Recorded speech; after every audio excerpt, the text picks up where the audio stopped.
Welcome to The Deep Dive. We're your shortcut to, well, getting genuinely well-informed. We don't just skim. We're here to dig deep, find those intellectual gold nuggets. And today, we've got a really focused mission. We're zooming in on just one single anecdote, but it's one that I think perfectly captures a slice of 1970s celebrity culture, luxury, and just sheer nerve. It really does. It's a fantastic little case study in, well, disruption, isn't it? You've got this narrative starting with something really low status, high effort fundraising on the street, which is always tough. And then it just smacks right into this unexpected symbol of, extreme wealth. And from there, straight to one of the biggest TV stars on the planet at that time. Exactly. The hook is just great. We're talking London, 1978. We've got scented candles involved, the Unification Church, and, crucially, this amazing, glittering golden Rolls Royce, which somehow acts like a magnet, pulling our narrator right towards Telly Savalas. You know, Kojak? And what's really fascinating, I think, is how the sheer audacity of the approach completely flips the script. It's not just, oh, a lucky meeting. It's about how this symbol of wealth becomes the actual catalyst for a totally different kind of interaction than you'd expect. Okay, so let's set that scene properly. It's 1978, London, Regency Street, so a busy area, and our narrator, their job for the day is fundraising, selling scented candles, and they're doing it for the Unification Church. Yeah, and it's probably important to remember the context there. Fundraising for that particular group, often called Moonies back then, wasn't easy. They were known for pretty intensive street sales, sometimes seen quite negatively. So the narrator's already starting from a difficult position, probably facing skepticism. There's resistance baked in. Absolutely. They weren't just selling any old thing. They were selling cheap candles while representing a controversial group. And the source is really clear about how it was going. 2 hours in, very poor results. The narrator actually says they felt discouraged at my progress. Right. And that feeling, that sort of hitting a wall, feeling tired and rejected, that's vital. It sets up the contrast perfectly for what comes next. They're really in the doldrums, fundraising-wise. So they're walking along, maybe thinking about giving up for the day, and then bang, something completely shifts the energy. Just this sight. It's like an aesthetic jolt. And it comes in the shape of a car. But not just any car. Not just a Rolls Royce, which is already, a statement.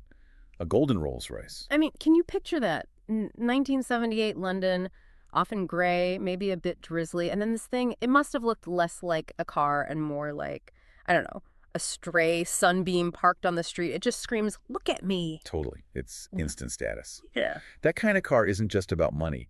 It's about a certain kind of fame, isn't it? The kind that expects people to notice. And it just stops the narrator's candle-selling mission cold. Suddenly, the car is the target, not selling the candles. And this is where the story pivots from, tedious struggle to just pure audacity. The narrator thinks, okay, that car belongs to someone important, and they must be in that tailor shop right there. Right. So instead of just shuffling past, defeated, they do something completely different. A total psychological shift. No hesitation, apparently. Just walk straight into the shop to find out who owned the car. It's that impulsive, maybe youthful thing, just bypassing all the usual social rules. Trading the grind of street, selling for the thrill of, high-stakes intrusion. Wait, hang on. Just walk straight into what sounds like a private fitting at a bespoke tailor's?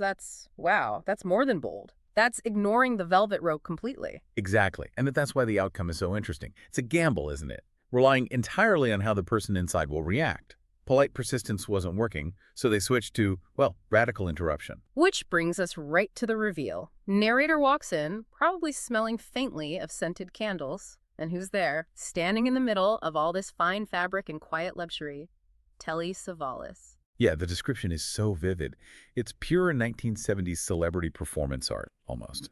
Savalas isn't just sitting around. He's standing, commanding the space, smoking a large cigar, no less. While his tailor is actually measuring him for a new suit. You can almost smell the cigar smoke in the wool, right? Maybe those candles, too.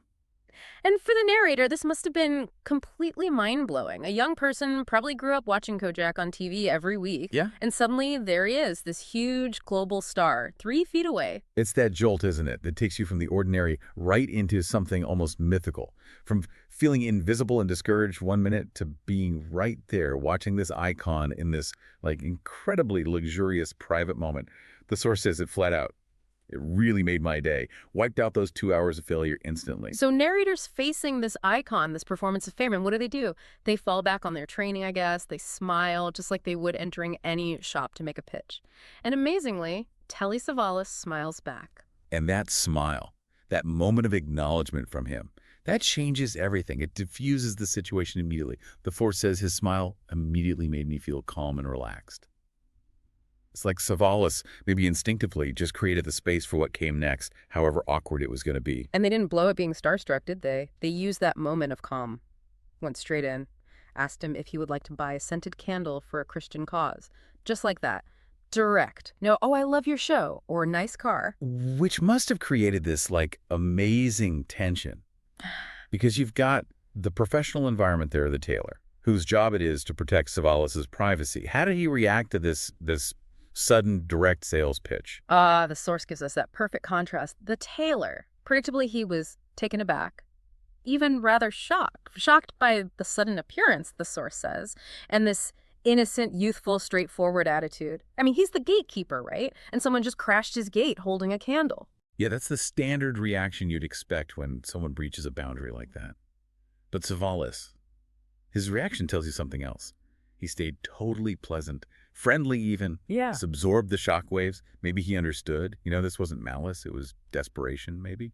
Fueled by seeing that big golden car. Pure boldness. And this is the payoff moment, right? The surprising generosity. Savalas doesn't actually buy the candle, but he acknowledges the effort. And maybe, the sheer nerve of it all. He just cuts through the whole thing, smiles at his tailor, the guy who's probably still speechless, and basically just beckoned him to take out some money from the till and give it to the narrator as a donation. Hold on, he used the tailor's till. That's quite something. It's like instant, effortless charity. Doesn't even reach into his own wallet. Still being measured. Still got the cigar. Wow. It screams efficiency and confidence, doesn't it? Solves the problem instantly. Rewards the nerve. Supports the cause, whatever he thought of personally. And crucially, he doesn't break his own rhythm. Suit fitting continues. He just folds the disruption into his own world. And the narrator.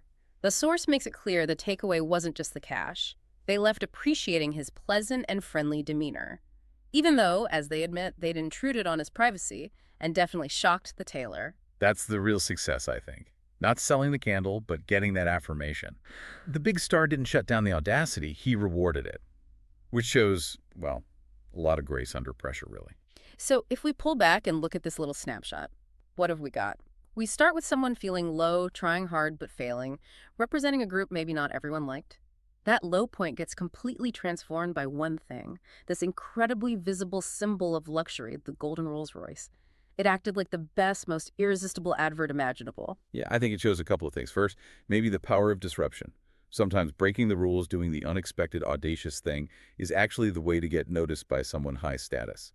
And second, it shows how some of those huge 70s stars, the ones everyone knew from TV, like Kojak, how they could manage their fame, not just protect themselves, but actually use their status kindly, turn an awkward moment into, well, a charming story. It really is a lesson in attitude, isn't it? How you react when you're interrupted. Savalas took what was, let's face it, a pretty shocking intrusion his tailor was clearly upset at, as he turned it into this moment of charity and probably relief for the nervous fundraiser. Absolutely. And maybe that leaves a thought for you, listening. If you're relying on, a golden Rolls Royce to grab attention, it's risky. Success depends entirely on who's inside. But think about it. How often, in your own interactions, do you let a pleasant response override that initial feeling of being inconvenienced or interrupted when someone breaks into your routine? Sometimes, maybe, having the grace to handle an unexpected intrusion calmly. Maybe that's the most powerful status symbol there is.